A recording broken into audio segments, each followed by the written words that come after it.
नमस्कार Odia fact channel को आपण को स्वागत जनाऊँगी। आसुची 2022 ता सहित शुभुची ओमिक्रॉन रो पदध्वनि। एमितिरे ओमिक्रॉन भारत रे केते आतंक सृष्टि करिवो। भारत ओमिक्रॉन आक्रमण रक्षा पाइबो ना पुणी आउ गोटे कठोर लॉकडाउन भितर जीवन अजीवन जीविका हतसंत हबो। एसबु प्रश्नर उत्तर देइछंती बाबा भांगा। तेबे बाबा भांगा कोन कहिछंती आसंतु जानिबा।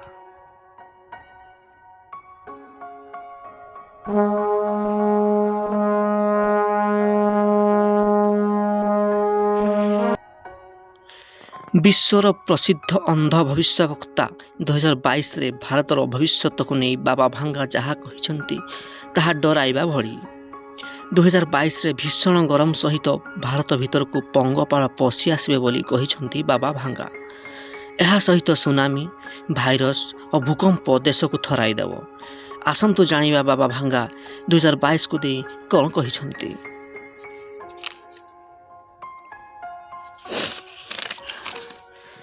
बाबा भांगा अनुसार भारत में प्रबल गरम अनुभूत हेब।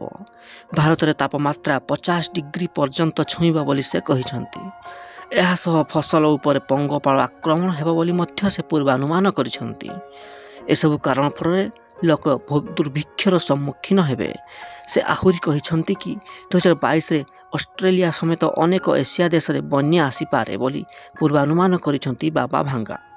बाबा भांगा पूर्वानुमान अनुसार कोरोना महामारी प्रकोप रहिबो। केवल कोरोना नुहे नुआ भाइरस आक्रमण मध्य हेबो।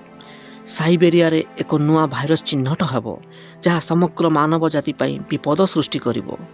केवल एतिकी नुहे एही समय मध्यरी विश्वर किछि देश रे अधिक तीव्रतार भूकंप अनुभूत हेबो जहाँ फल सुनामीर मध्य सम्मुखीन हेबाकु पड़िबो।